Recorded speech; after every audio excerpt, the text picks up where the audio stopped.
Hi, I'm Sarah from the Morris Thompson Center, and thank you for joining us tonight. We're really happy to have you here with us, whether you're joining us live or if you're viewing this recorded video after the fact.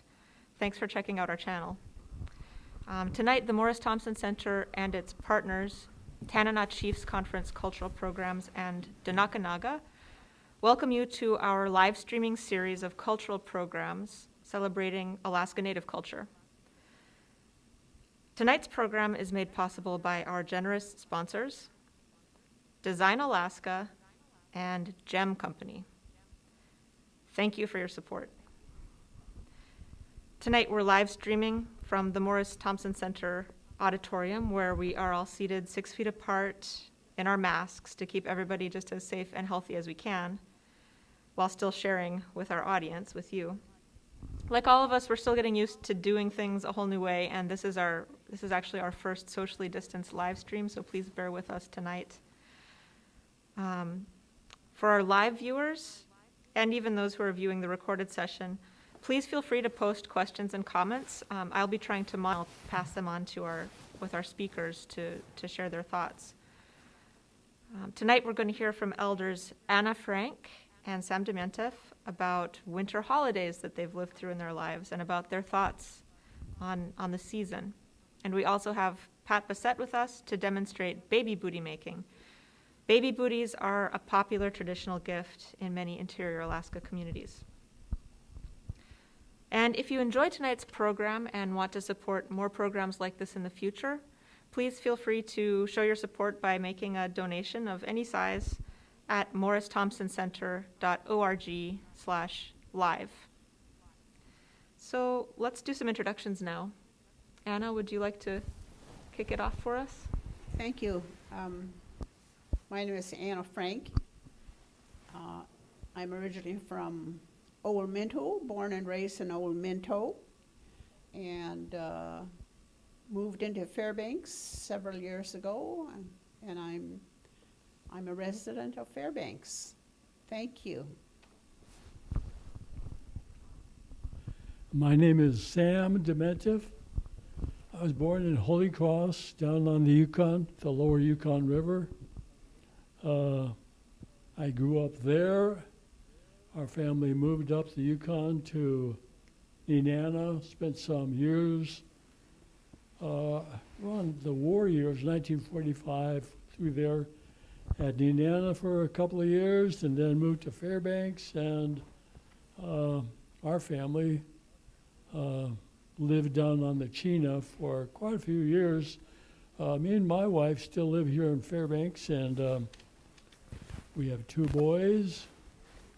Our family were river freighters, so we had lots of trips in the summertime, going down river, upriver, going past all the villages, Nenana. I remember seeing Anna down at Old Minto and all the villages all the way down to Holy Cross, and then up the Iditarod and Innoko rivers to the gold fields there at Iditarod and Flat.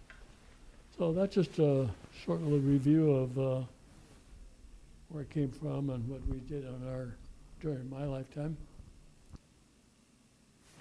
My name is Patricia Bassett. I'm the executive assistant at Denakkanaaga. I'm originally from Beaver, and I've been sewing since I've been a little girl. Great. Thanks, everybody. So tonight we're going to be telling stories, but we're also demonstrating baby booty making. Some of you may actually have kits. If you don't have a kit and you're interested in making your own baby booties after tonight's show, you can reach out to Denakkanaaga. The information is on our landing page, morristhompsoncenter.org/live. Some kits with moose hide and everything are available there. But the first thing we're going to do is go ahead and get started and talk a little bit about the pattern, which is also available on the landing page, and how to start your baby booties. Then we'll move into some stories, and we'll come back throughout the program to see the progress that Pat is making on the booties.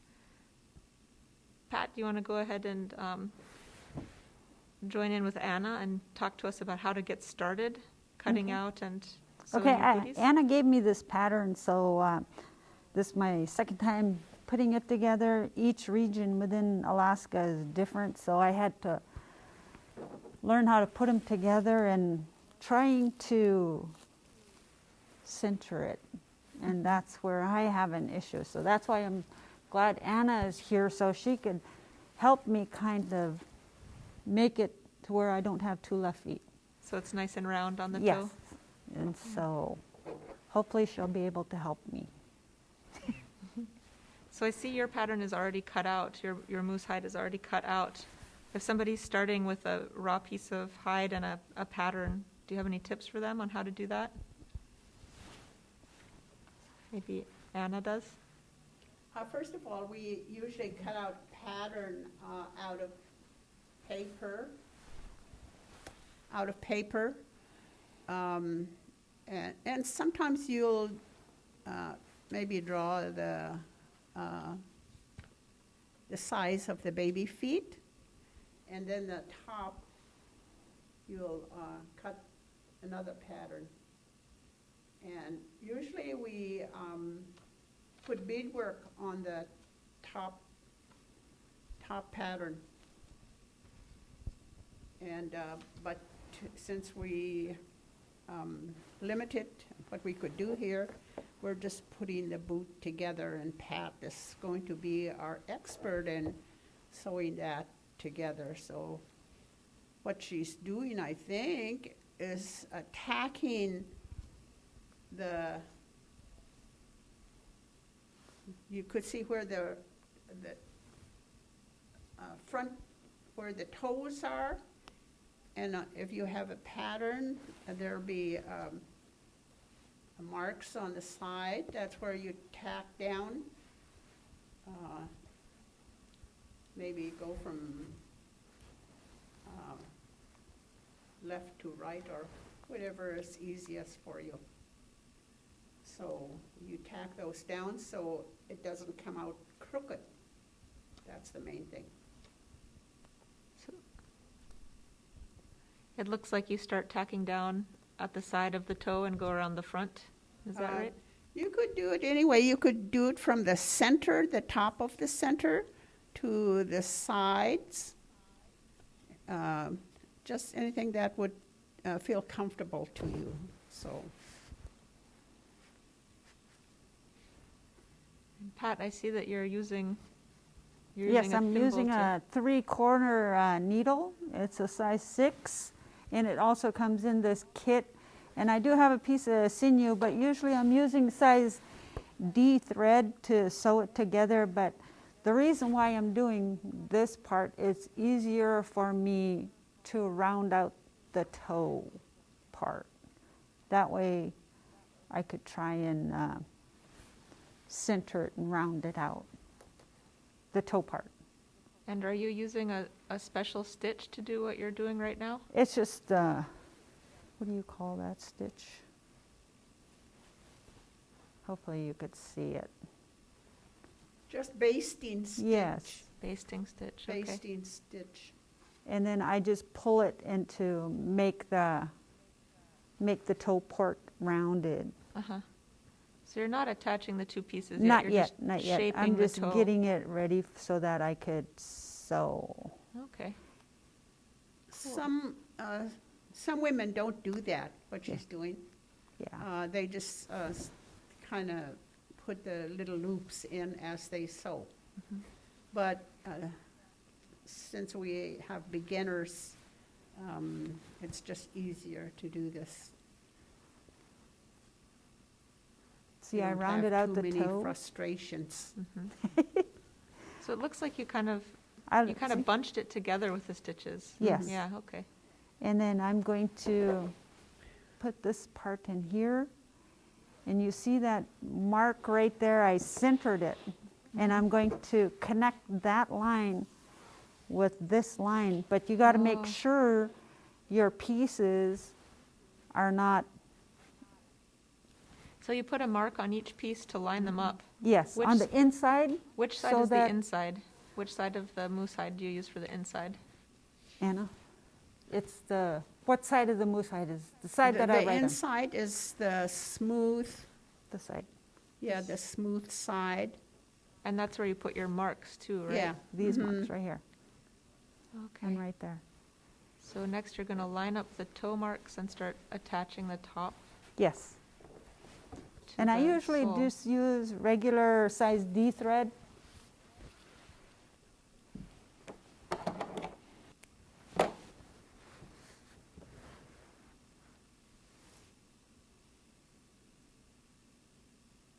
Sometimes it's difficult to thread needles. Yeah.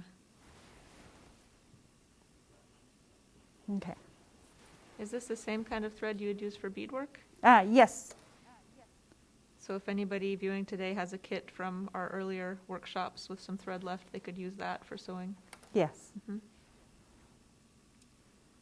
And sometimes we have a piece of cloth on our table, Mhm. especially if you're doing beadwork, so the beads don't slide all over, or your thimble don't fall off or something, the material. Yeah. Oh, I shouldn't have did it that way. I'm just tacking it down, so I don't really need to sew such a tight knot. So the next step is not the final seam, but you're just tacking the two pieces together Yes. lightly? Yes, I'm just lining it up and tacking the two pieces together. And some people put material in between the two. You know, like right here on this one here, I put felt. And some people use moose hide, but tonight I don't have any, so I'm just gonna be doing it. It's either way, you can do it either way. Okay. Do a lot of people still make baby booties as Christmas presents? Oh, yeah, it's popular at this time. I don't know how many I've sold already, so. Did you get baby booty gifts? When you were a baby, did you receive gifts like that? Not really. I think our first pair of baby booties might be something when we're 6 months old or something like that. But when we're moving, like in the wintertime, in the fall time, they make us little boots, not slippers, little boots to wear warmer. So different types for different seasons. Slippers are a little bit easier to make because there's not too many pieces. So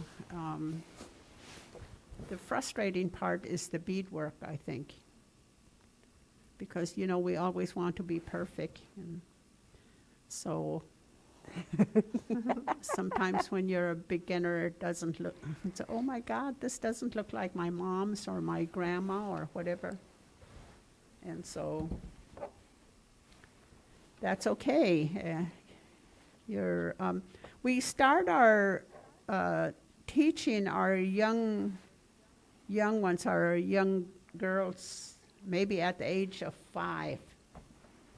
And what they usually do is we have loose beads, all different colors, just put away after we use up the rest.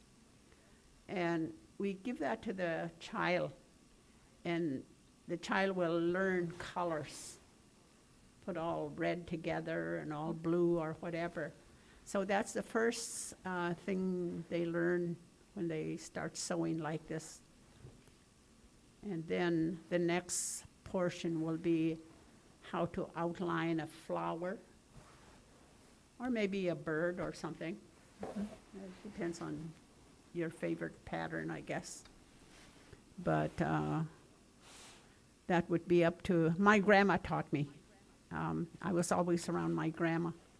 My mom was too busy working, but she would sew like this on small little items, and that's where I think where I learned to. In our tradition, the aunties teach you. So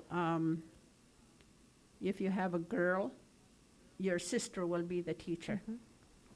So that's, and the same with the men too, that the uncles become the teacher of the boys.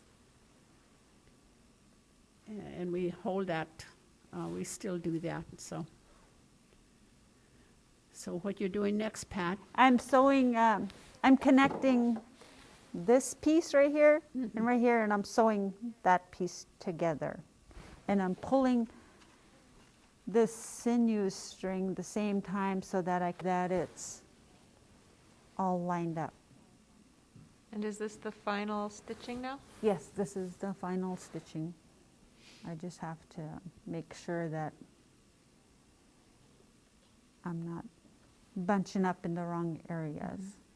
And is it still this, you're not using a basting stitch anymore though, right? No, I'm just sewing around. I don't even know what kind of stitch this is, but look like a, Maybe if you could just show one. yep, Yeah. I'm sewing around the edge Skin. right now. Skin sewing stitch. I don't know what Yes. stitch you would call that, but it's almost like basting, but finer stitch. Mhm. Mhm. When you're a master beader, you have to know all the stitches, and you have to pass each and every stitch. And I didn't even know they had a class for it. And it turns out I'm not an expert. I'm just a beginner, just because of the stitches that the bead talkers group that I'm in, they were showing some of that stuff. And I've been sewing since I was 11, 12 years old. And then for them to show that paperwork and saying I'm a beginner, I was like, wow. I guess you can always learn more. Yep. Well, we also have Sam, who hasn't joined in too much yet. Maybe while Pat works on this, on joining the top and the bottom of the slipper together, you could lead off with some of our stories, and we'll check back in with Pat in a little bit when she's ready to move on to the next step. Okay. I have to explain, I wrote quite a few poems for Christmas. And I have to give you a little background on how that came about. I worked over at the Bureau of Indian Affairs for quite a few years. And I got a call one morning, and it was the executive director over at Denakkanaaga. So she's asking, this is Kathy Pollock, she's asking if I would be interested in being part of the Christmas newsletter that they're going to write. And I said, well, yeah, I think I would. So what do I have to do? She said, what we're looking for is just a Christmas greeting for the people that read the newsletter. I said, okay, well, what do they usually say there? And she said, well, each organization usually sends in something like Merry Christmas, Happy New Year from Tanana Chiefs Conference, or something like that. And I said, oh, yeah, okay, I can do that. And so the next day, I was thinking about this overnight, and I thought about, well, I want to call her up and ask her and so I called her up the next day, and I said, Kathy, I'm thinking about doing this Christmas greeting, but is it usually just a Merry Christmas and Happy New Year from Doyon or T? She said, yeah, it usually happens. I said, ask her, I said, could I do something different? And she said, yeah, that'd be great. Do whatever you want, Sam. I said, yeah, I think I'll do is, I think I'll think of maybe a short poem. Poem, okay, yeah, that's good. That's a good idea. So I started thinking about this. Now, when you're in this time of the year, fall time into Christmas, up and down the rivers, people have already prepared for fall and winter and are really getting ready for the holidays. And so what you have to do, and what people up and down the river do all, is they start slowing down, and they actually start doing what's being demonstrated here, the sewing. and telling stories or doing what comes to their mind. So it's a way when you're slowing down in the year to be thinking, contemplative about what is happening.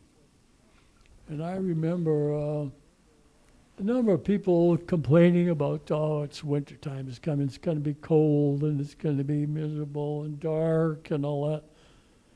And what cheered me up was one year we were down in Minto, and we were at a conference, and we were told to pair up with one of the elders and tell stories to help each other out. And so I got paired up with Evelyn. And so Evelyn came over. Oh, hi, Sam. How you doing? How are you? I said, good. So she said, sit down. So we sat right down on the floor. She sat right down. Sit down. Sit down. And she said, you know, I know about your family going up and down the river, and we see your dad, Nick and Nellie, and all your kids running around the boat. And he said, well, you know, when I toured the village, and we're busy all summer long getting ready. We're really busy working, cutting fish, putting it up to dry, making fire for the smudges and dust on the road, mosquitoes. And she said, you know, Sam, I like all that. That's good. It's all something we have to do all the time. She says, but you know, the favorite time of the year for me is, what do you think it is, Sam? I said, well, summertime? No, no. She said, oh, no. She says, the best time for me is right in the middle of the winter. What do you think of that? And I said, well, I don't know. Evelyn, sounds, well, tell me how you enjoy it. She says, yeah. Okay, now you got to picture this. She says, here I am in my cabin. All the wood is cut, stacked, split. Fish is dried, put away. People are in their houses, and it's quiet. Summertime, springtime's all not cars, but machines are running, outboards, chainsaw, lots of noise and activity. Not in the wintertime. So I sit in my house, get ready in the afternoon, make some tea, sit down, look out the window, see the snow, and pick up my sewing a little bit, mending, making slippers or gloves. She says, I sit there. It's the best time of the year. No mosquitoes. It's just wonderful. And it's quiet. Best time of the year. What do you think? And I said, well, Evelyn, I never thought of it like that. Now that you mention it, yeah, it sounds like a pretty good time of the year. So anyway, we finished, and I always remember that story. And I tell it sometimes when I think of it. And I think if you think about our times, especially now, we're sitting here wearing masks, and this pandemic is going on, and we're told by our government, stay home. And so we're home, me and Mary home, and my son Adam comes over once in a while, and they bring their kids, and we give them food, and they take off with it. And but we're in a time now when we should be really talking about our culture, about our lives, about who we are. Now, just before this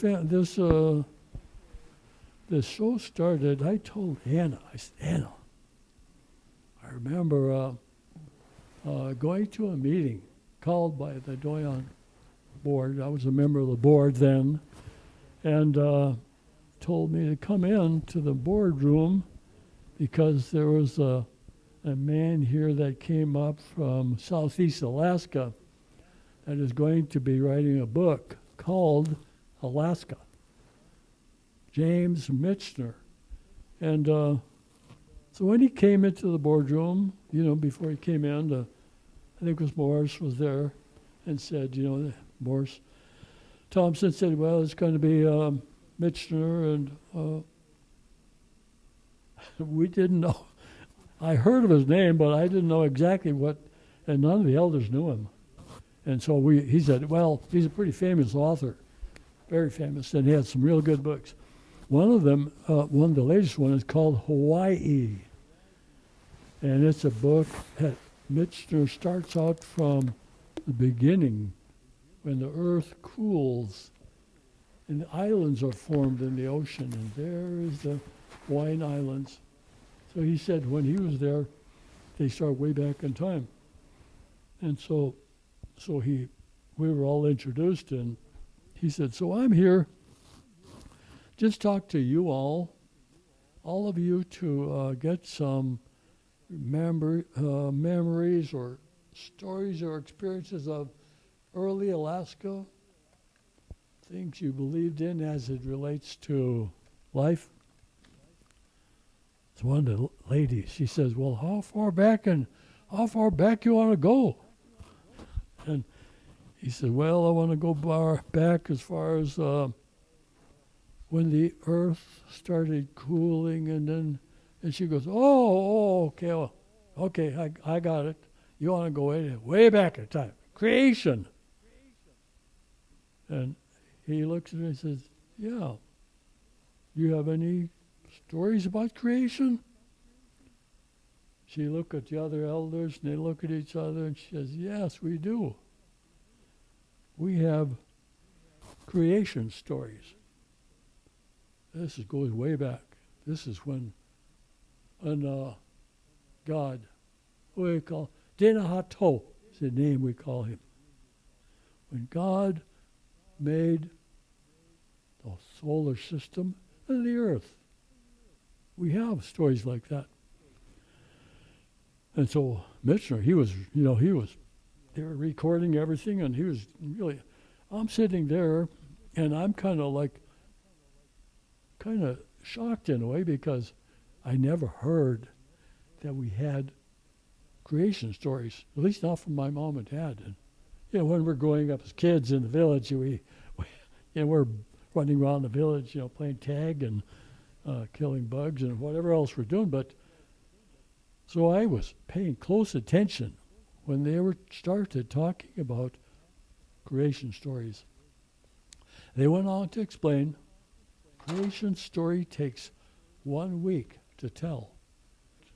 We tell the whole story for 1 week, the whole day.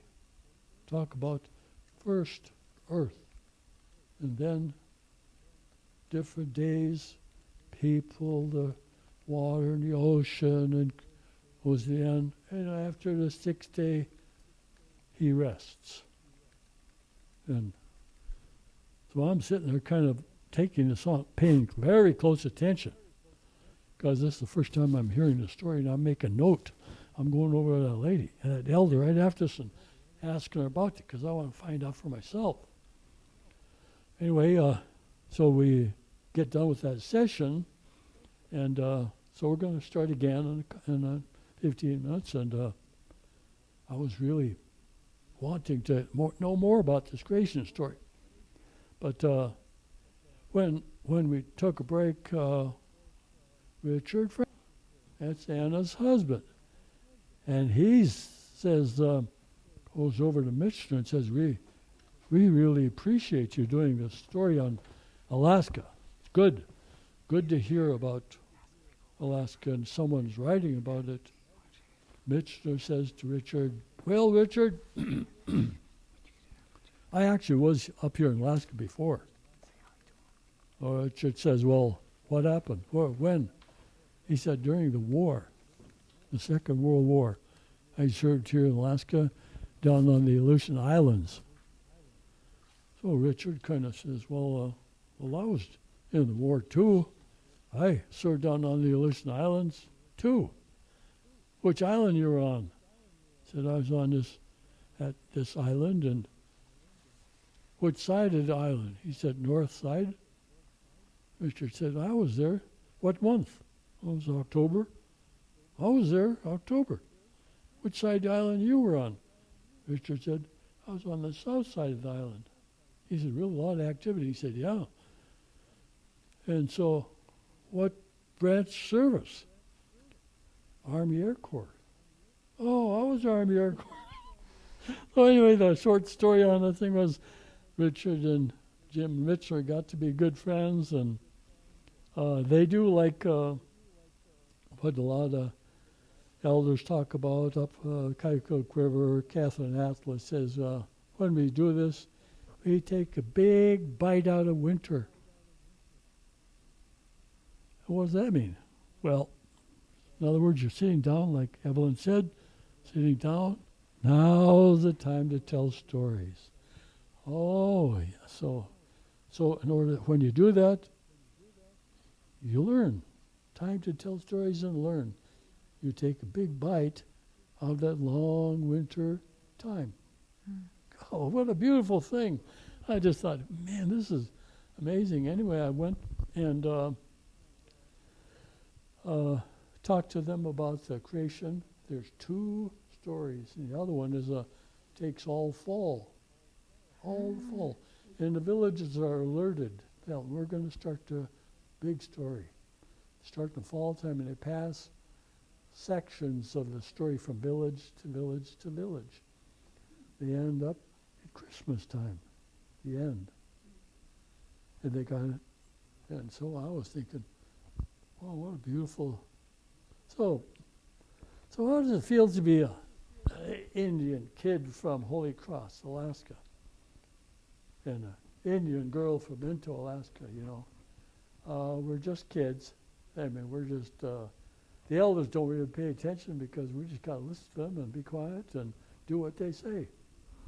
So I think that this whole idea of being proud of who you are comes to you later. And those ideas of you belong to people who have lived here for 10,000. In fact, there's a scientific discovery of an Indian family down here by Shaw Creek, 13,000 years old. That's how long the Denakkanaaga people of the interior have been in this country. 13,000 years by that proof. But it goes way back in time. So what does that do to your soul and your spirit when you hear about it?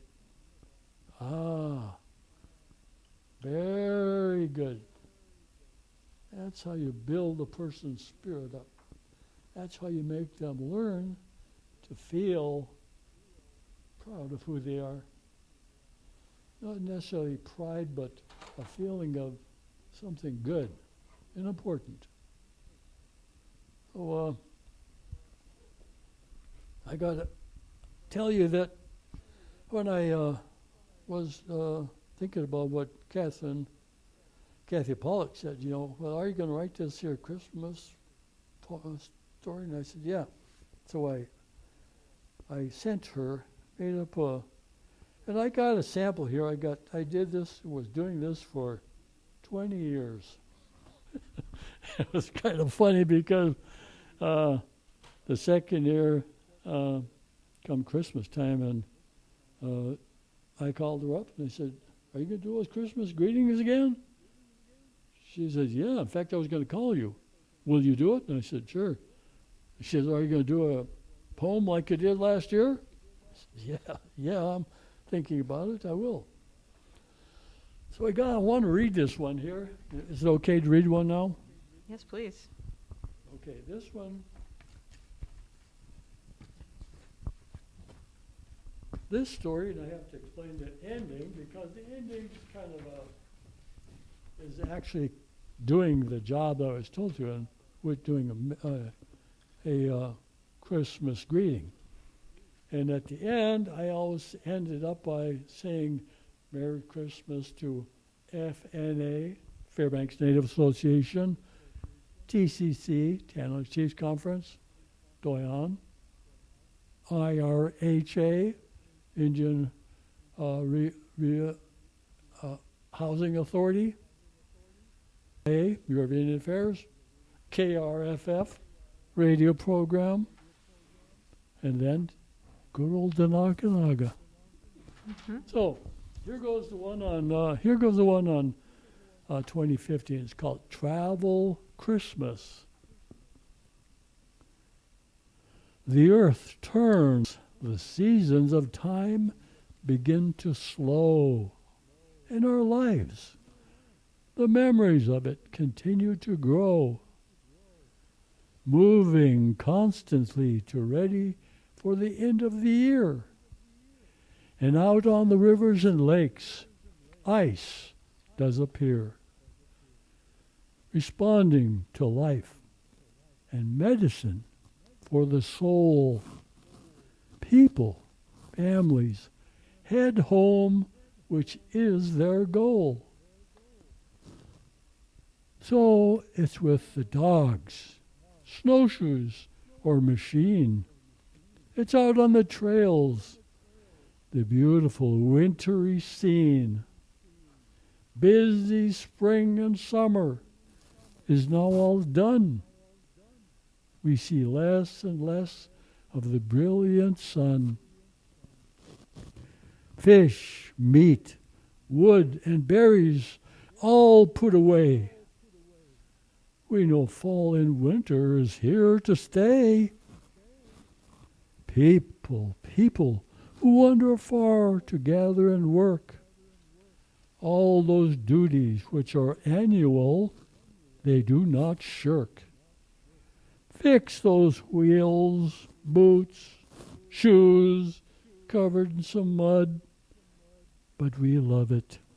We need it. It's deep in our blood.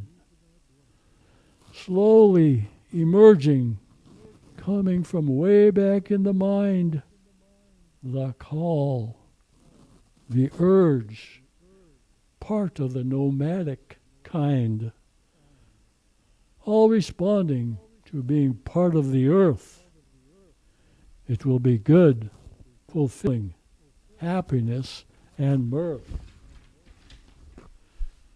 Knowing that others up and down the river and creek, all doing the same, it's home and family they seek. So what about our ways? What about our spirit? With big smiles, we dance and sing. Yes, let's hear it. This is the ending part goes like. Then questioned by Manny and Sharon, doing a poem? Oh yes, but of course we'll again show 'em. FNA on IRHA, BIA, KRFF. We got to end this seasonal saga. Merry Christmas, you all, at good old Denakkanaaga. That was great. I want to share that we have 16 people together in San Francisco watching us right now. And we have Linda and Max watching from Fairbanks. So, hi everybody. Thanks for tuning in. Okay, I sewed one side right here, and now I'm sewing this other side, so I'm almost done rounding. All right. Can you hold it up for just a second so people can see the detail of the stitching you did on that side? Okay, where do you want me to show it? Just right here? Yeah, I think, does that Okay. look good? See, I rounded it out, and then I sewed it. I sewed from here to here, then I tied the knot, and then I sewed it to here. And once I tie that off and knot it, I could pull this string out because that's what I gathered it right here. Oh, you're going to pull it out now. Yeah, Cool. and then in a little bit, I'll be able to cut right here and sew it together. All right. Anything to add on the booty making right now, Anna? Anything you do? No, she explained it very well. Sometimes I leave the stitches in where she said she rounded in the front. Uh-huh. Sometimes I leave my stitches, just leave it in there, as long as they don't show on the outside. Oh, okay. Yeah. Mm-hmm. Okay. So, This is the highlight of my job. I enjoy working with the elders. And after my mom passed, they really helped me put slippers together.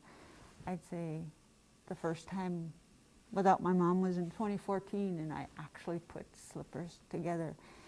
And I was hoping, looking back, I should have watched my mom closer. But I work with a great company, and the elders would come in on a weekly basis, and they really helped me explaining what I have to do. Because I only sat down with my mom one time to put them together. I know before we had to start doing social distancing for COVID, it was really nice coming in at Denakkanaaga to see all the ladies beading on Mondays, I think it was. Mm-hmm. And that's such a great opportunity to learn how to make things and to sit and talk. when when something happened in the village, like someone dies, they encourage the young girls to get out the beadwork, and the men to go out and cut wood or something like that. Don't just sit idle and think about your problems or the sorrow, because you'll just go into a depression. So they taught us I pulled to it out. pick up on our sewing when times get tough. Mhm. So, Maybe a good philosophy for times like now too, when we're mhm. not able to get out and see each other, maybe not even see our families. Yeah. Usually you have to pull it really hard so you don't see your stitches, but sometimes it's unavoidable. Like you'll see some of mine right there, but I tried to pull it pretty hard so you wouldn't Maybe see it's it. because you didn't put that strip in there too? Oh yeah, that's right. Yeah, you didn't, I she d- didn't have a strip of moose hide or felt. This part. Yeah. Mhm. Okay. I actually. And as Sam was talking, it reminded me of in this time of year, our elders or even families with kids that don't go to school, they would move out to the fall camp. And that would be out in Lake Minto where they set their nets and fish for whitefish, and stay there all fall and just put away fish for the winter.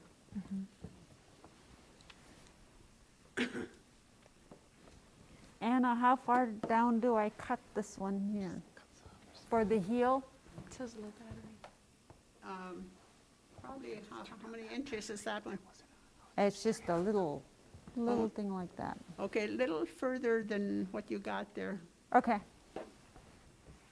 maybe. It's maybe about half an inch? Mhm. Okay. I'll just take this opportunity to remind people who are watching who might be interested in learning how to make baby booties that Denakkanaaga does have some kits available, and information about getting those kits is on our landing page, morristhompsoncenter.org/live. You can also get information about upcoming programs there. And I guess as long as I'm talking about that, I'll shout out one more time to Design Alaska and Gem Company, our sponsors tonight, and just thank them for making this possible. We really hope we can continue doing these conversations in the future, and we appreciate the support from different organizations in the community. Now I'm cutting out the heel part. I'm going to sew it together. Do you make one cut or two cuts back I do there? 2 cuts.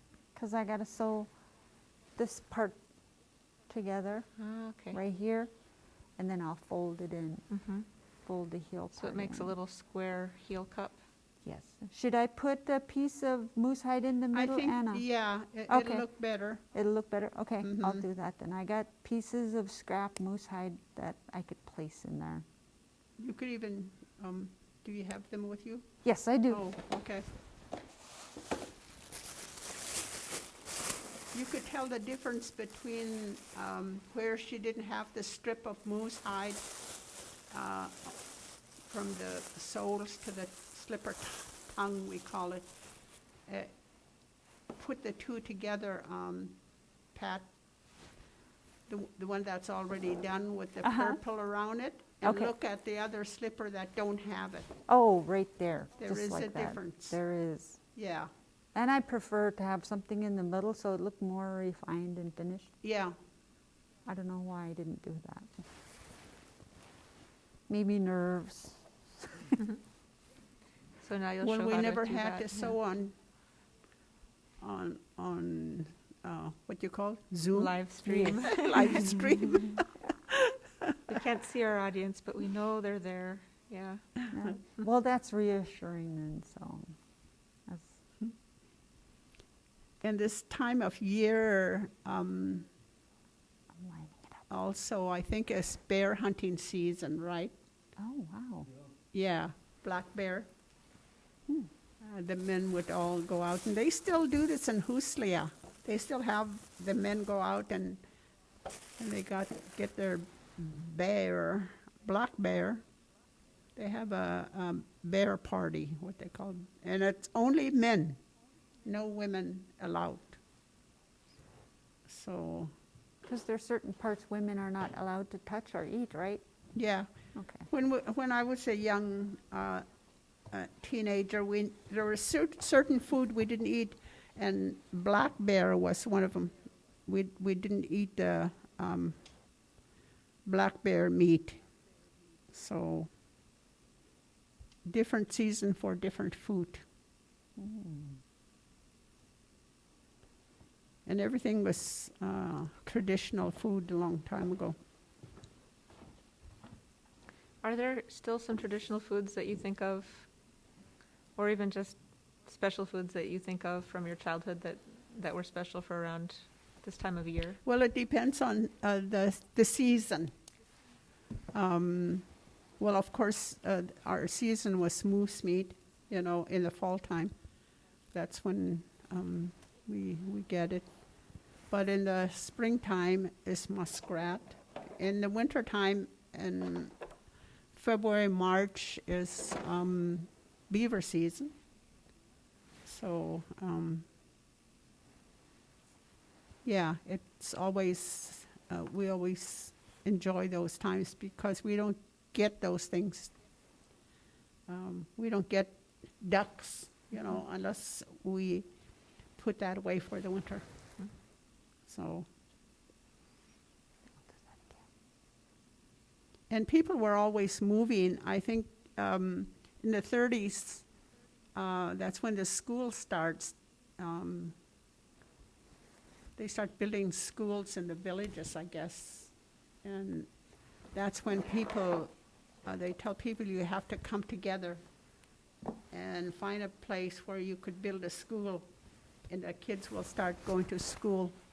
And that's why each village, Minto, Tanana, Holy Cross, they all had to find a permanent home so they could have their kids go to school. But other than that, we were nomadic. I mean, I grew up like that, I grew up moving out in the springtime in March until end of June. Then we moved back to the village. And then July, you got to go move to the fish camp. So, yeah, we were always, and of course, Sam and his boat just was busy. You were mentioned the beaver hunting time now, and I was thinking back to at Holy Cross, across the Yukon River, is the mouth of the Innoko River. And the men in Holy Cross used to wait till the ice freezes over, right after it gets enough to go across the Yukon with the dog team to fence off the river. And they would get a bunch of the men and go across the Yukon, find a place, and go along the willow side of the river and cut down big willow poles and dig a trough about a foot wide all the way across the river, about the size of the Chena, and put down poles, and then they would put down willows down in front, fencing off the river.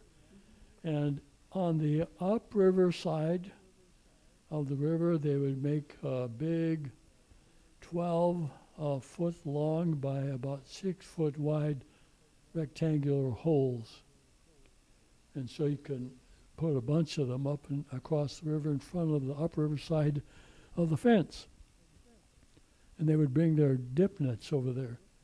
The river was maybe 8 or 10 feet deep. And you take the dip net, they take the dip net and start on the back side with the fence behind you and put the net on the upriver side of the rectangle, push it down, and the current's real slow. And they'd hit the bottom and they'd pull it along. And as it gets towards the fence, then they start pulling it up and start walking to the upriver side of the rectangle and pull that net. And then just drag it up over out on the ice, and would be filled with, 10 or 12 fish, whitefish, she-fish, pike, lush, lingcod, lots of fish. And our job for us young boys, and some girls too, was to go along, take that fish and push them over off to the side so they would flop back into the hole and they would just freeze. And our job was to, as the men were continuing to do this up and down the river, they were catching lots of fish. So they would have dog teams, they'd hook them or get them loose from the tying up by the trees over there and pull them over and flap open the canvas on the basket of the dog sled, and by then those fish are pretty much stiff or frozen. They'd stack them up in there, flap it over, flap it over, flap it, and then tie it down, head across the Yukon River. So those guys with those dog teams were about 5 or 6 of them going back over and coming back, and they would go along to each of the houses, open up the porch door, or if they knew who it was, they opened up their cache, put the fish in, put them in there, and then everybody got fish. All you have to do is tell them, keep doing it until they tell you to stop. And I don't remember going over doing that because I wasn't big enough to run the dog team, but I was over the side catching the fishing, pushing them over so they wouldn't flop back in. But I don't know if I haven't heard of them doing that any other place, but I think they might have. It's every fall they would do that. And just before that, fencing off the Innoko, there was an eel run that took place on the lower Yukon. And as soon as the eels start running, one first village, Denakkanaaga down on the lower Yukon end, and then upriver to Pilot Station, Russian Mission, St. Mary's, Marshall, Pymute, and then Holy Cross. Every one of those villages, as soon as the eels hit, they would call with their short-wave radio upriver, or they'd send a dog team up if they didn't have radio. Eels are coming, get ready. So all of the men, they knew exactly how long those eels would get to their village, get all the guys ready. Now, it's usually, down Holy Cross, usually some of the older men knew where to go down on the Yukon and brush off. And there wasn't too much snow in that early fall time, freeze. And they brush the snow aside and find a place in the Yukon River where the channel froze up last. It would be a big loop, and it would be just zip, freeze right over, and the ice is glare ice, and you can see right down into the river. So those men would go down there and wait around, and then all of a sudden you could see them coming. You know, you could see them right there. Just They light up? well, they did. I don't know if they lit up, but you could see them because they swam right on under the surface of the ice. And Dad said you could just see them. He said, what you do is you tell everybody, it's ready, come on down. Now, one of the things that you couldn't do, and I heard this later, was that women weren't allowed to get on the ice. And they said what it does, the eels separate. So when the eels are coming, they're just thick. They said they're just all wiggling. You can't.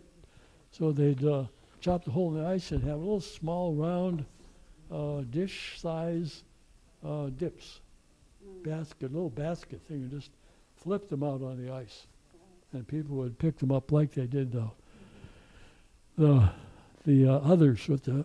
But he said that one time they were fishing away, and all of a sudden the eels all just start slowing down, and they start going down and separating out, and there's, what the heck? Pack up, go home. It's no use trying to get one or two, you'd be there all day long. Somebody came on the ice. And so later on we learned that, it's you can't be on the ice. It's just the men down there. So anyway, that was one of the fall time things, one of the seasonal things that people did, and I certainly remember us having to gather together at Holy Cross. They had a big mission there, going up to the mission, to the church, and hear the bell ringing, and going up to the mission school. So that's a little bit of the fall time thing. We have a couple thank yous to share. Jackie Hayes and Barbara have been enjoying the program and made gifts on our landing page. So those are our first gifts for the live stream series. Thank you so much, Jackie and Barbara, for your support. We hope we can offer lots more programs like this for you and everybody to enjoy. And thanks also again to our sponsors, Design Alaska and Gem Company, who made tomorrow possible, together here with Anna and Sam and Pat. Yeah. If you're enjoying the live stream and would like to show your support, you can go to morristhompsoncenter.org/live to make a gift if you'd like, or to find more information about upcoming programs. We do have some more scheduled already for next week. So check out morristhompsoncenter.org/live for more info or to show your support. Thanks again, Jackie and Barbara. On the little booties too.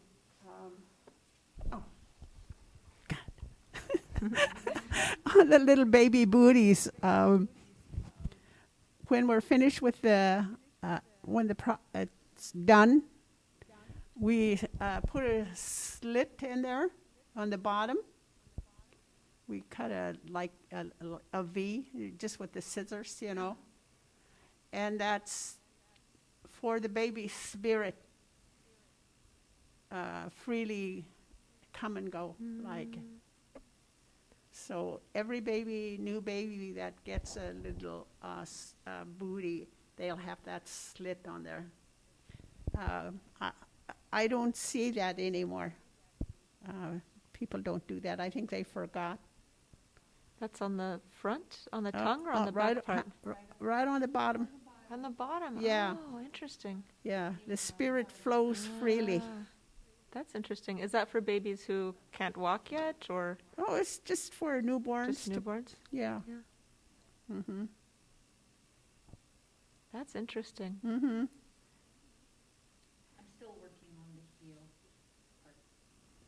So you made the 2 cuts and you're sewing together the little Yes. cup of the heel right now. Yes.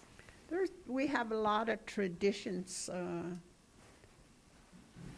like if the men go trapping for marten, and maybe the mom will take the little feet of the marten and make a necklace, and that child will be very clean and neat because the marten take care of creatures. So, but just things like that, and coming together, things come back to you, your memories, and say, oh, golly, yeah, that's what we used to do.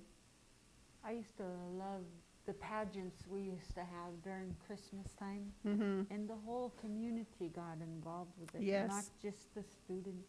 Mm-hmm. Mm-hmm. I could still see Ruth Cruikshank as an angel walking in the church before us, Mm-hmm. and all the little kids were angels, Yep. and we still are. Of course, we're all angels. Yes. I got a little story on Christmas. The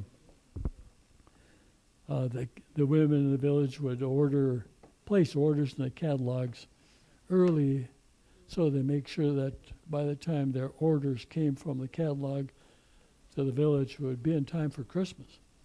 So they have to get together and place orders. And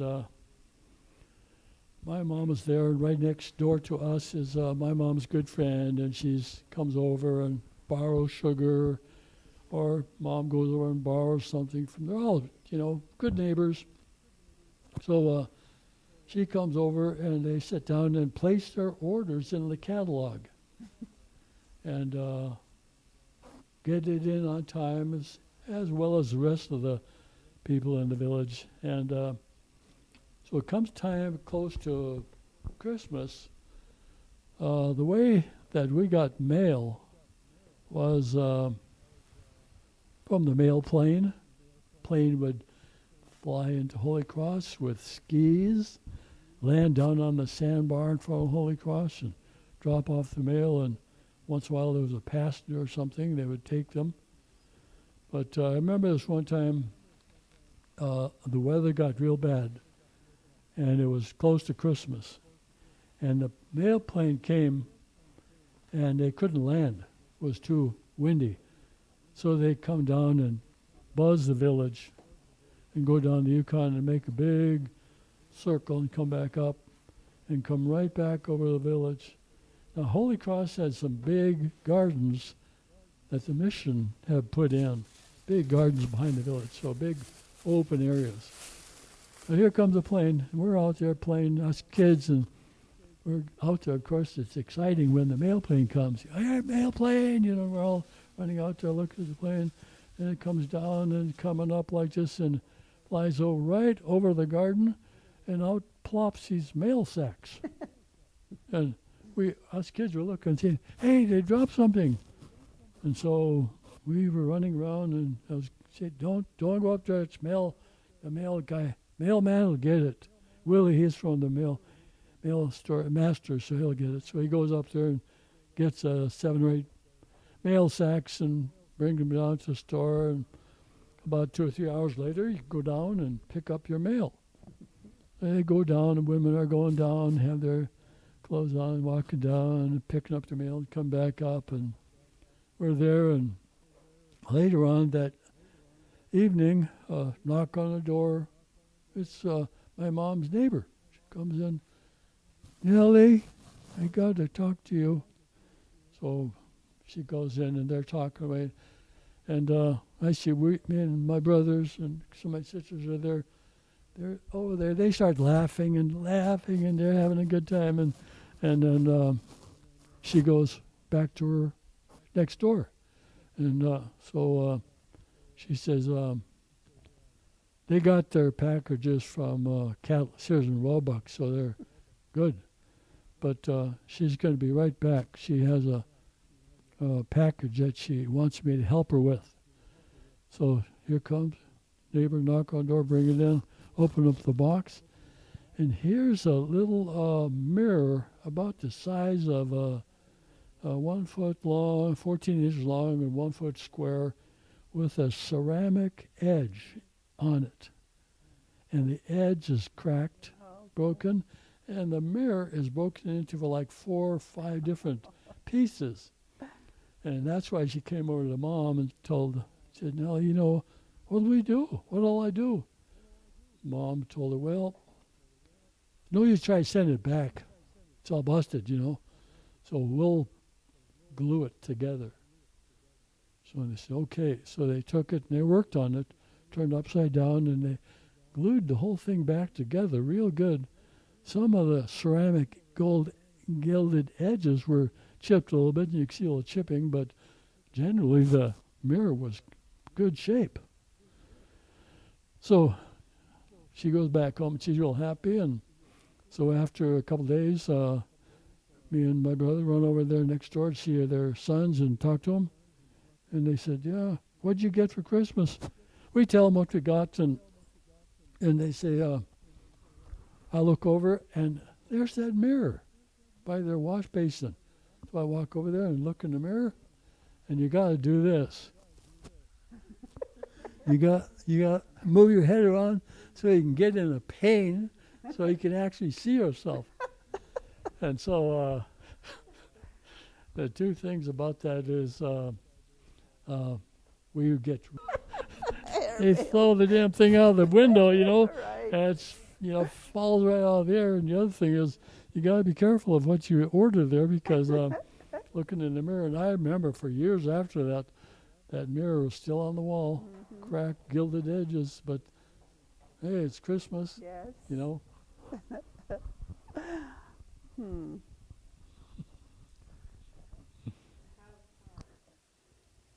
Darlene Bishop to thank, too, for giving some support tonight. Thanks, Darlene, Great. if you're watching. We All really right. appreciate it. Darlene Bishop? Mhm. Click Bishop's way. Oh, yeah.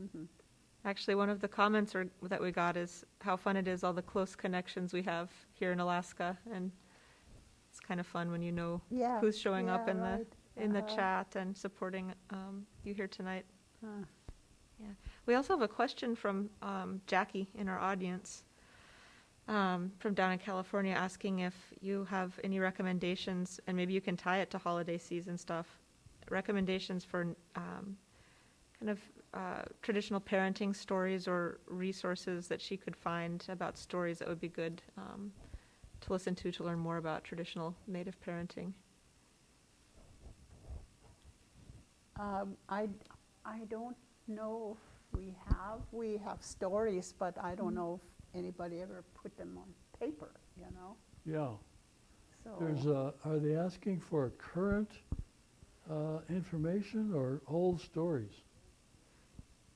I'm not sure, but it sounds like she's just interested in resources. And sometimes the best thing is just to talk with people and to join in on sessions like tonight where you can listen and ask questions. But the only thing I could say right now is that Molly of Denali, Molly of Denali is probably a good video for the kids to watch. It's traditional. yeah, that's a PBS series featuring a young Native Alaskan girl, Molly, that's gotten really popular since it launched. And so you can find it on the PBS channel. And I think that there are episodes even on YouTube and stuff like that you can find. I'll put it in the comments for Jackie.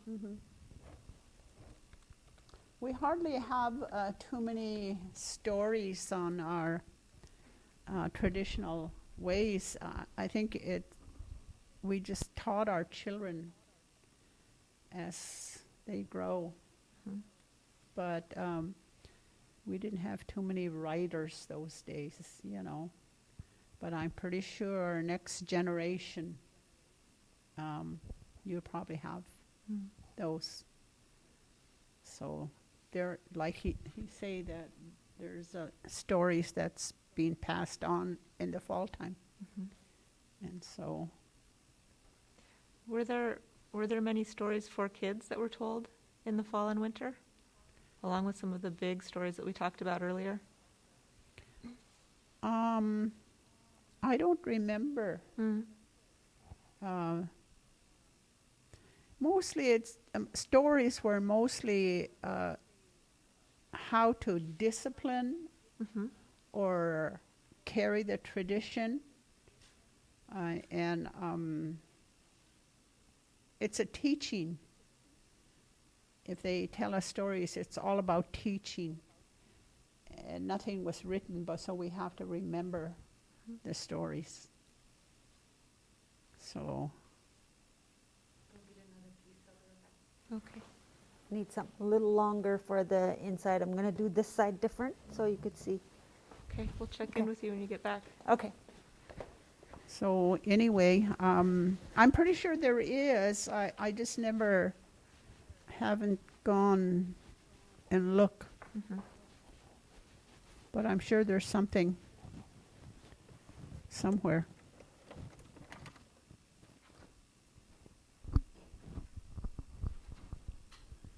I wrote a little story here I'd like to read, if that's okay. Yeah, that'd be lovely. Let's hear it. Up story, Anna. Log cabin on the river.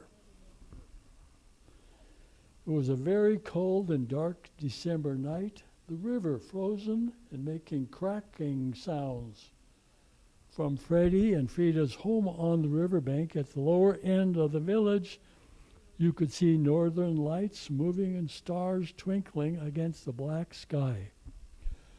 The two kids were playing after their mother, Nellie, gave them supper. Nick, their father, was still out checking his traps, but would soon return. The moon was out behind the village, providing a silvery glow. Everything was as it should be.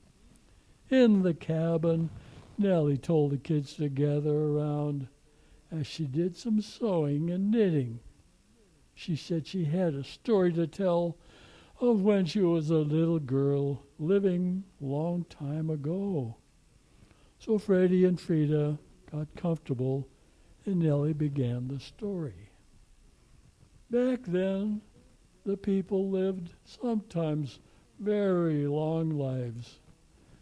The people would go out and hunt, and many times would set up camp where they got a moose or a caribou. The little birds were always around, and it was a time that life was good. But there were things that they knew of that had to be taught and learned by the people, how to treat the creatures, how to live with them, and most important, how to talk to them. Yes, the mother said, we used to talk to the animals, even the fish, the weather, and birds. Freddie was very surprised and asked, what was it like, Mom? He said, there were some rules, ways and sayings that guided the people. She said as time went by, the people came more aware of themselves and that the old ways were slowly lost and then forgotten. Because of this, we now live lives in times when we don't remember how we people talk to the animals, the fish people, and the earth. Now we should begin to tell the old ways and learn to live good again. It is easy to do. All you have to do is think everything around you is being good. Most important, that have spirits just like us. When you do that, you will learn how to do things right. And maybe the birds and animals would once again talk to you as they did a long time ago. Wow, Mom, that's a good story. And after their dad came home, Freddie and Frida went to bed. Nellie told her husband, Nick, about what she told the kids. Nick agreed. It was a good thing to do. Now, since it was December, the village people were working and getting ready for Christmas. When Nick and Nellie were first married, at their first Christmas, they made their tree out of shiny tin can covers. Freddie and Frida were going to school every day and helping their parents, carrying water, cutting wood, and working around the house. Once in a while, they tried talking to the birds, but nothing happened. They still remember the old time story from their mom. One day, after finished around the house, they sat down in the corner where the Christmas tree had been placed and were talking about what they might get for Christmas. As soon as they talked, it was warm, comfortable there, and soon they both fell asleep. As they slept, they began to dream. They were flying along the riverbank. Up, over there, they seen something moving in the grass by the lake. They stopped, and there was a little old man putting something in a gunny sack he had. He spied them and said, "You can't see me. You can't see me. Don't look, don't look." It was too late. They had him captured in their eyes. They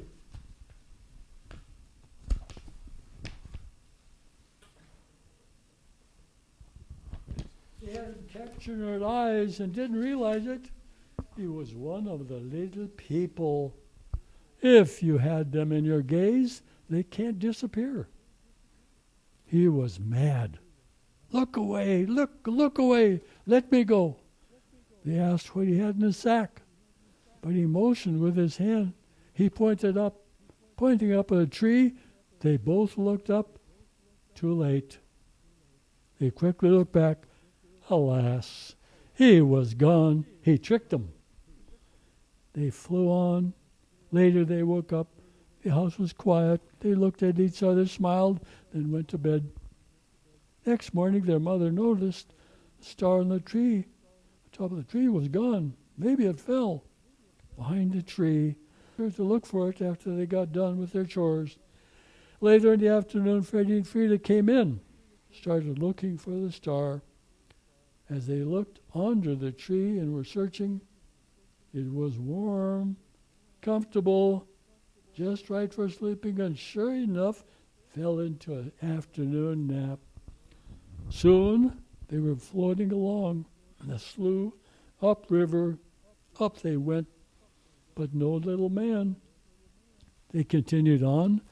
Then they heard a noise from around the trees along the low hill. And sure enough, there was the little man. He was working on something, singing to himself. Then he stopped, tried to hide, but again they captured him, and he was mad.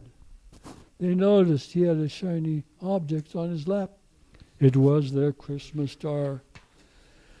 They quickly landed by him, and before he could do anything, they grabbed the star and were flying away. The little man was really mad, throwing down his empty gunny sack. As they flew along, they noticed some tracks by the big spruce tree. They looked closer, and there they could see some rabbits, little ones, playing, so they flew closer.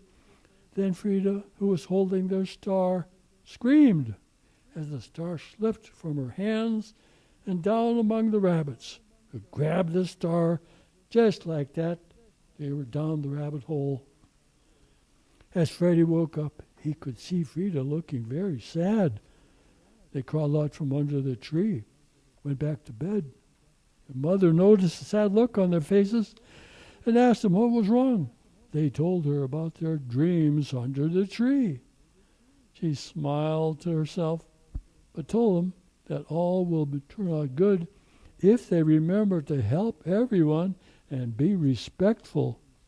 Freddie and his sister, again a few days later, were working away in the house, stopped by the wood stove and were picking up chips. And when they decided to sit down and rest, sure enough, they fell into fast asleep and were flying along upriver this time. They looked down along Goose Creek, which was above their village. They liked to say the creek because they were always a little weary of that creek because some of the other kids called it Ghost Creek. So sometimes they felt a little bit afraid of it. But as they flew along and came around some thick willows, there were those little rabbits playing, throwing something shiny around. As they looked closer, yes, it was their Christmas star. This time they knew they had to think of something to get the star back. So they came up with an idea of going over to the riverbank and play like they were having a really good time, laughing. So they did. They were just over the bank laughing, just like they were having a good time, sliding down the riverbank. Sure enough, the rabbits heard the fun sounds and had to look. Over they crept, glancing over the riverbanks. They didn't see anything, looking at each other. Too late.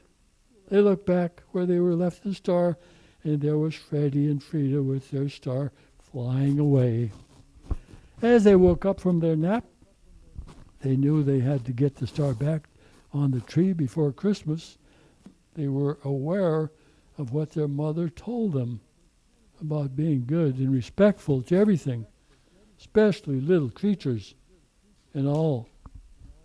The tree in the corner of their living room behind the wood heater was a perfect place to dry their clothes and boots and relax. They crawled into the tree, soon fast asleep again. They flew along. There appeared a big raven flying along with them. The raven smiled, said to their surprise, "So, you have learned to dream, and like the people of the old days, travel around." "Yes," they answered, "it's so good." He said, "Remember what your mother said," then quickly flew away.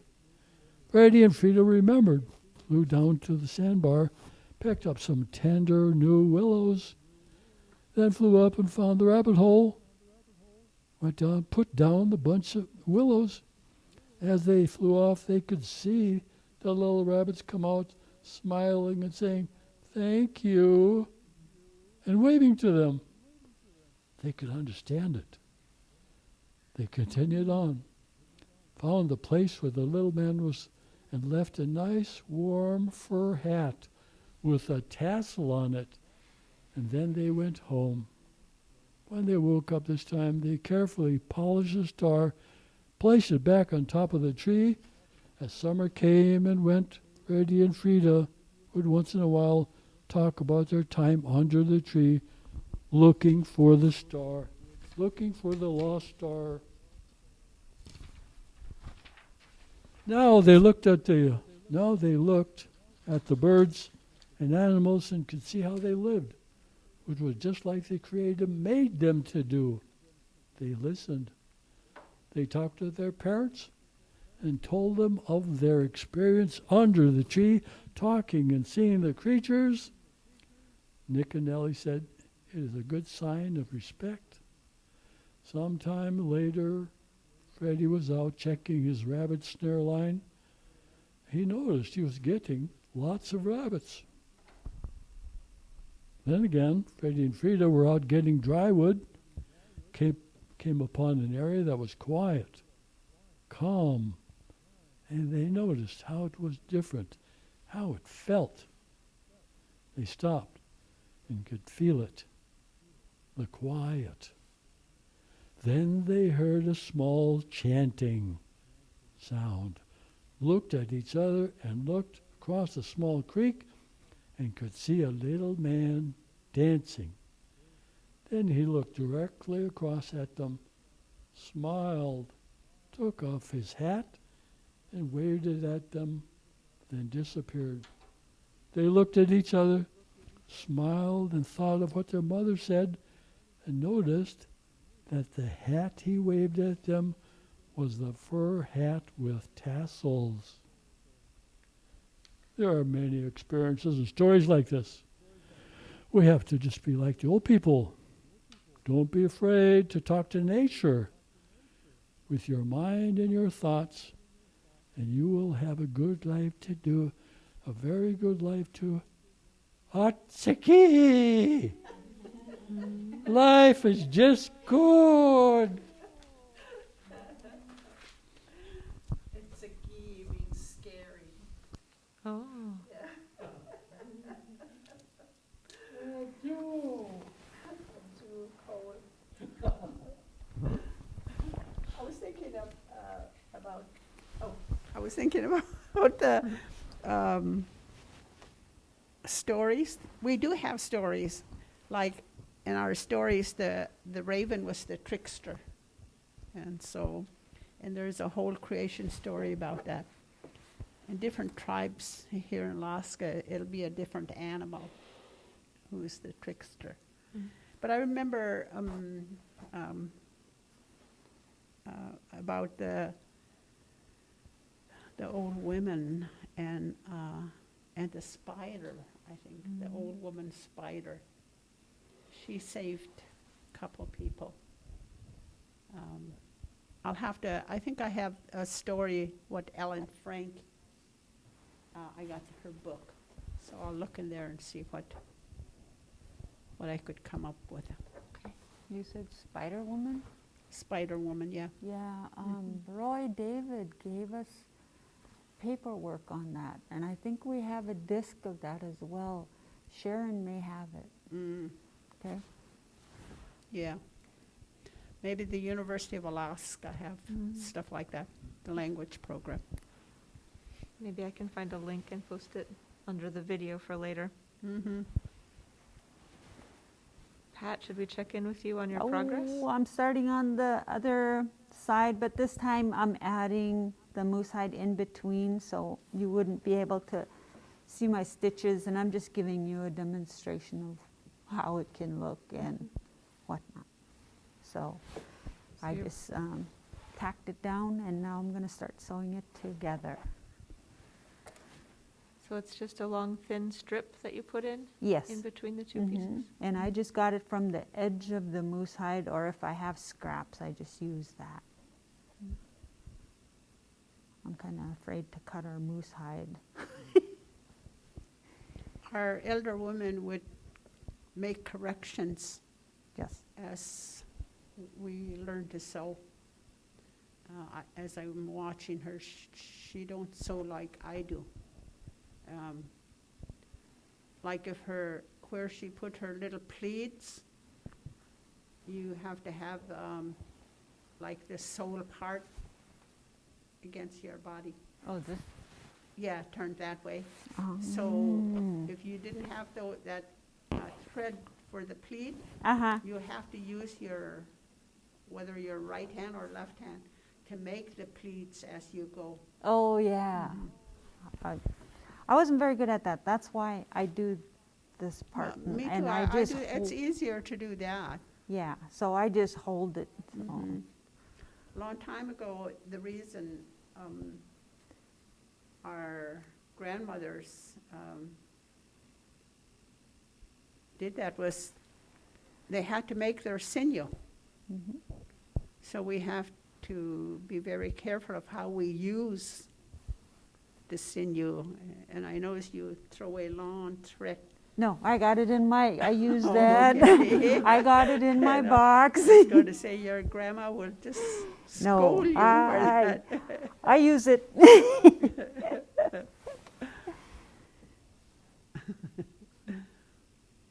I learned at a very young age not to waste, because we were in the village and, we used to sew by gas lamp. Remember that, Anna? Mm-hmm.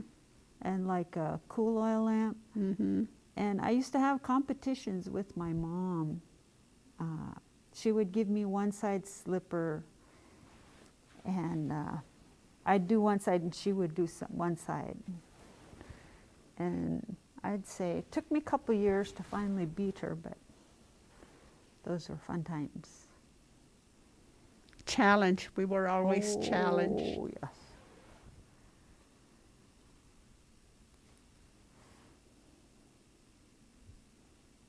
And my whole family beads, except our Barb, but Barb sews with a sewing machine.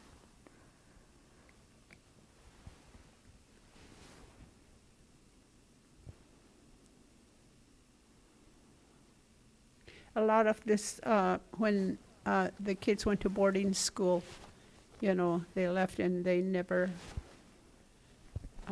picked up the sewing like we used to. Mhm. But they learned other skills too, right? They learned how to knit and, right? Oh, yeah. And yeah. sew, and I was really impressed with Holy Cross when we were down there for our conference, and how Peter Demosky was talking about how him and Amy had to tend to the humongous garden they Mhm. had. And that's something I wish I would have been able to see. They had to, they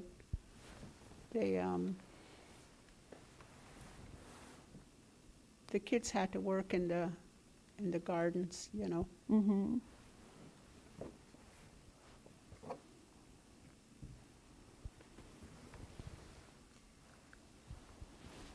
Any questions? We don't have questions coming in right now from the audience, so we do have a comment that Christmas mirror story was a really good one. Mm. I think, I'm curious to know if you have any Christmas stories from growing up that you'd like to share about what it was like for you at Christmas time and things that you remember from that. For us, especially women maybe, it was always a busy time because our mothers were busy sewing. After she did her day chores, then things calmed down, the kids are in bed, and she would pull out her sewing, because every child would have new moccasins for Christmas. Yeah. It's like for today's kids, and if they open their package, it's a Nike. For us, it was a moose-hide moccasins or slippers. And we all wear that to our Christmas programs. That's the only new thing we had. So I think that's how come we all learn how to sew, because of that. So a lot of them didn't just have one or two kits like today. They had 6 maybe or more. Yeah, house full. How many in your family, Sam? That was 10. We Wow. had 10 kids in our family. Yeah, you see. That's a lot of work. 10 kids on river boats, Yes.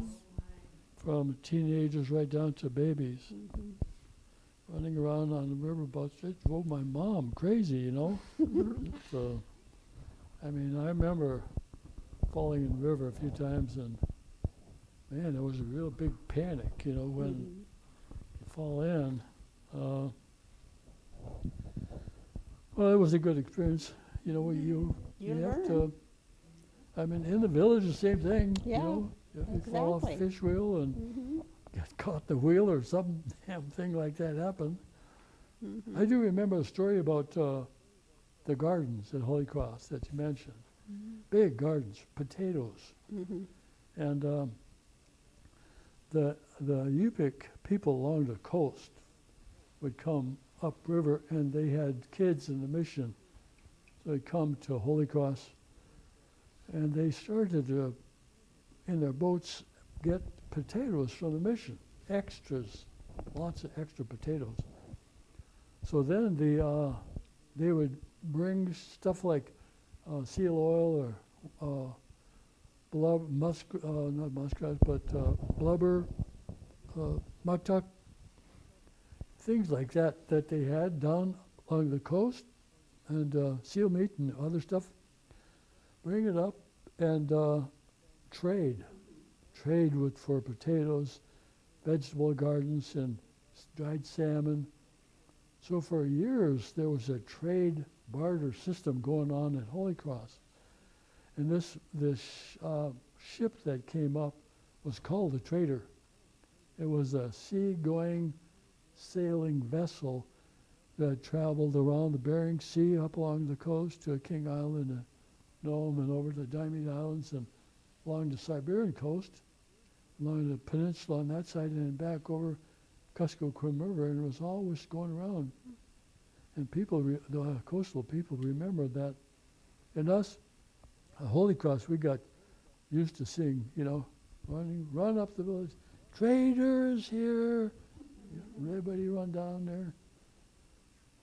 Those are times when things like that happened. They had big celebrations, big dance. And I remember that the mission started putting on card games. Big card games, all different kinds of games for young people, but young adults. And movies. They would have movies once a week. They put on a movie, and you had the reels, and they'd show them at the hall there up at the mission. And they put up a schedule.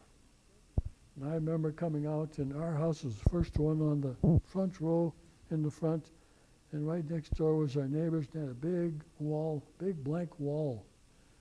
And the mission put a big schedule up there, a big piece of paper with Monday, Tuesday from Christmas to New Year's. Every day there was something going on. And I remember the first year they put it up, me and my brother were coming out of the house and running over there to the next door neighbors and stop, look up. What's that? It's a, I don't know, shed. We didn't know what it was, but we could see dance, card games, movies, native Indian dancing. Just, holy criminy. We went running back in, told my mom, they have things, events, dances, and all. Everybody come, that pretty soon the whole village coming up there looking at it. Wow, that was something. So just things like they probably did upriver too, lots of activity during the holidays. Fun, lots of fun stuff. Oh man. Almost like Las Vegas, huh? Yeah, it's almost like Las Vegas. Yeah, all the lights and festivities. I was just thinking how we still carry on the tradition, New Year's. We have something going on New Year's Eve, and the next day, if people slept late, they got thrown out of the house. And so sometimes the young men especially will hide in the cache, which has 4 legs and little cabin like, and they'd sleep there so they couldn't find them. But that was if you slept in, you got caught. And we used to walk around the village with a tarp, with sled, and we sang our native song, and they'd throw food into the canvas. Like maybe somebody will throw in a moose ribs or fish or tea, coffee, and they would cook that that night, and we'll all gather in the hall and dance, native dances, and then after that, what we call the white man dance, violin dance, I guess. So some of us still follow that tradition. It was fun. Moses Cruikshank used to call her Square dance. And we used to dance until about 4 o'clock in the morning. There was one dance, the Virginia Reel. Virginia Reel, there's always some girls or some guys that would never dance. Too shy. They sit in the corner and looking down, and those men and those women, they knew how to get them out there. They'd say, the women would run over there and tell the caller, Virginia Reel. Virginia, they point to those young guys, those young girls, Virginia Rail. So he'd say, "Oh, okay, next time, Virginia Rail, all you guys behind the stove, get out, stand up. You guys get them, pick them up. Pick them up, they go up there and stand there. And they tell them, okay, all the ones that didn't dance, they'd be all out there standing. He says, all you have to do is listen to my words, everything I say. He said, all you have to do is turn to your left. Now look straight ahead. You girls, turn to your right, look. Now I'm going to call, and so he'd walk them through. And just simple things, walking back and forth. And after they did that, some of those guys and some of those girls could really dance. I mean, all you had to do is get them out of there. And those older women and older men, they knew how to get everybody. So there was nobody there going, I don't know how to dance. No, you grab them by the neck, Well, we got get sent them up home. there. We were taught never to refuse dances, so that was disrespectful. We got sent home if we didn't. And cry all the way home. Oh, dear. I seen you poke your hand. Yes, I did. Yeah. And it's a 3-corner needle, those Glovers, so it's like it doesn't take very much, and it's super sharp. And Oh, I'm trying yeah. to line it up right now, and I'm having a little hard You time. have to tell them about having a special needle. Yes. we Oh, it's use. the Glover needles. I'll see if I have them here. Skin needles, we call them.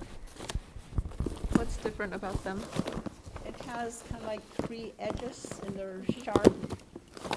It's easier to go through a thick skin than the round needle. Okay.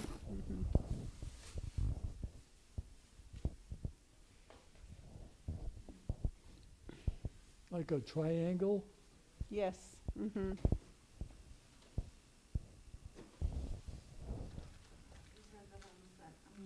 I think I'm using a size 5 or 6, but these are size 6, and they're 3-corner needles. You'll tear your fingers up just like I did. I cut myself, but these are the needles, just 3-corner square. And that's the type of needle, Yes. you included that in the kit too, if Yes, anybody I did. wants to Mhm. get a kit. Yeah.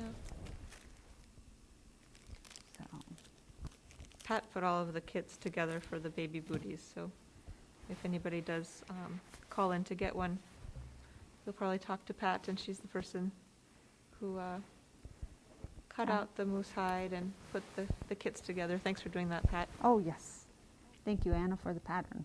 Yes. Like Anna was saying, each region has their own style. This one, Anna, is from Minto, and I'm on the Yukon River, and I'm part Koyukon and Gwich'in, so I kind of blend both of them together. A lot of their work from Upper Yukon kind of come from the Canadian side. Mm-hmm. So there's one boot I have. There's one boot I haven't tried sewing. Is the caribou legging. I don't know how to do that, but I'm gonna learn. I have the pattern. Yeah, I got pattern too. I just need to tan this dry. I never put it together, but I remember sitting there on the floor watching my mom. Yeah, you have to scrape them, and soften them, and so that takes a lot of work.